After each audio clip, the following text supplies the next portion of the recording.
හරි. මේ විදිහට සමාන ස්කන්ධ දෙකක් තියෙනවා.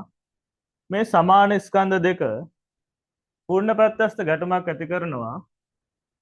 ඒ කියන්නේ මේ m ස්කන්ධය u ප්‍රවේගයකින් ඇවිල්ලා නිශ්චලව තියෙන තවත් ඒ වගේම m ස්කන්ධයක් තියෙන වස්තුවක් එක්ක ගැටුමක් ඇති කරනවා. එතකොට මොකද වෙන්නේ? මේ එක එක ස්කන්ධ v1 v2 ප්‍රවේග වලින් ගමන් කරනවා කියලා හිතමු. එතකොට මේ ගැටුම පූර්ණ ප්‍රත්‍යස්ත ගැටුමක් නිසා අපිට රේඛීය ගම්මිතා සංසිඳන නියමය දාන්න පුළුවන් සහ යාන්ත්‍රික ශක්ති සංසිඳන නියමය යොදන්න පුළුවන්. මම මුලින් යාන්ත්‍රික ශක්ති සංසිඳන නියමය යොදන්නම්. එහෙනම් යාන්ත්‍රික ශක්ති සංසිඳන නියමය යෙදීමෙන් මෙතන mu ධන බිඳුව භාගය mu වර්ගය ධන බිඳුව සමානයි මෙතන භාගයයි m v1 වර්ගය ධන භාගයයි m v2 වර්ගය වෙනවා. පැහැදිලිද? ඊට පස්සේ මෙතන භාගයයි m කැපිලා යන මුළු සමීකරණයෙම මට එනවා u වර්ග සමානයි v1 වර්ග ධන v2 වර්ග කියලා මේක අංක 1. ඊට පස්සේ දකුණු දිශාවට අපිට රේඛීය ගම්මිතා සංසිඳන නියමය දාන්න පුළුවන්. මේ පළවෙනි අවස්ථාව සහ දෙවෙනි අවස්ථාව සලකලා. මේ දිශාවට රේඛීය ගම්මිතා සංසිඳන නියමය යොදනවා. එහෙනම් මෙතන ආරම්භ ගම්මිතාවය කීයද? m වතාවක් u මෙයාගේ බිඳුවයි. මෙතන m වතාවක් v1 ධන m වතාවක් v2 වෙනවා. එහෙනම් මුළු සමීකරණයම m වලින් බෙදුවාම මට u වෙනවා u සමානයි v1 ධන v2 අංක 2. හරි. එතකොට අපිට හොයාගන්න ඕනේ මේ v1 හෝ v2 u ඇසුරේ. කොහොමද අපි කරන්නේ? මේ දෙවෙනි සමීකරණයෙන් මම v1 උක්ත කරනවා. මම මේක දෙවෙනි සමීකරණය කියලා ගන්න නැතුව මම මේක v1 උක්ත කරලා ගන්නවා. v1 කියන්නේ u ඍණ v2. මේක මම එකට ආදේශ කරනවා.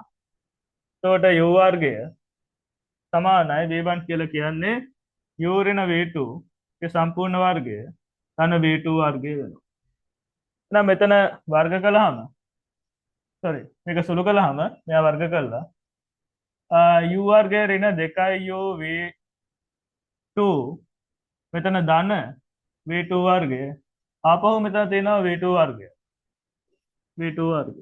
එහෙනම් දෙපැත්තෙම u වර්ගය අඩු කරලා දාන්න පුළුවන්.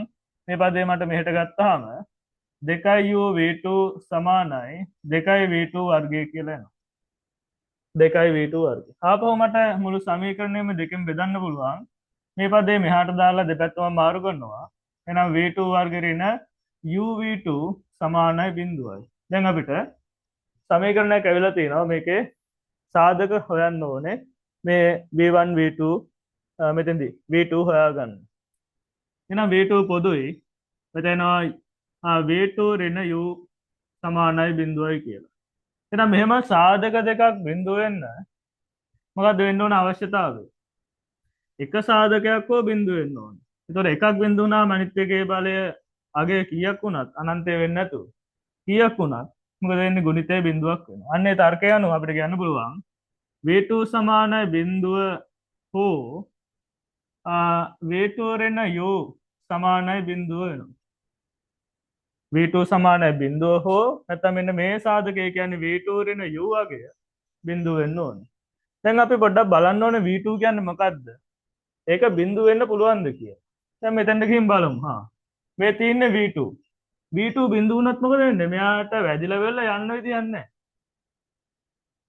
වැදිලා. මෙයා මේකේ වැදිලා යන්න විදියක් නැහැ. මොකද v2 තියෙන ඉස්සරහනේ. m2 ගේ මෙයාගේ ප්‍රවේගය තමයි v2 වෙන්නේ.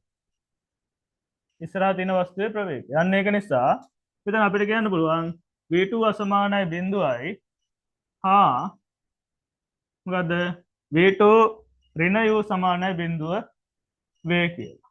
එහෙනම් v2 සමානයි u කියලා අපිට හොයාගන්න පුළුවන්. එහෙනම් මෙයාගේ ප්‍රවේගය u ට සමාන වෙනවා.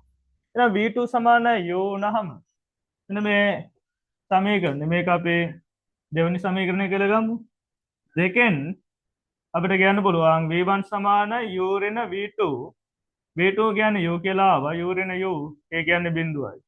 එහෙනම් v1 සමානයි බිඳුවයි v2 සමානයි u කියලා යනවා.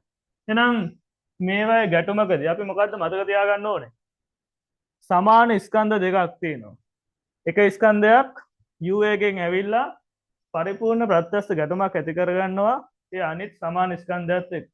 අන්න එතකොට මේ පළවෙනි ස්කන්ධය නිශ්චල වෙනවා, දෙවෙනි ස්කන්ධය අර පළවෙනි ස්කන්ධය ආපු ප්‍රවේගය අරගෙන ඉස්සරහට චලනය කරනවා.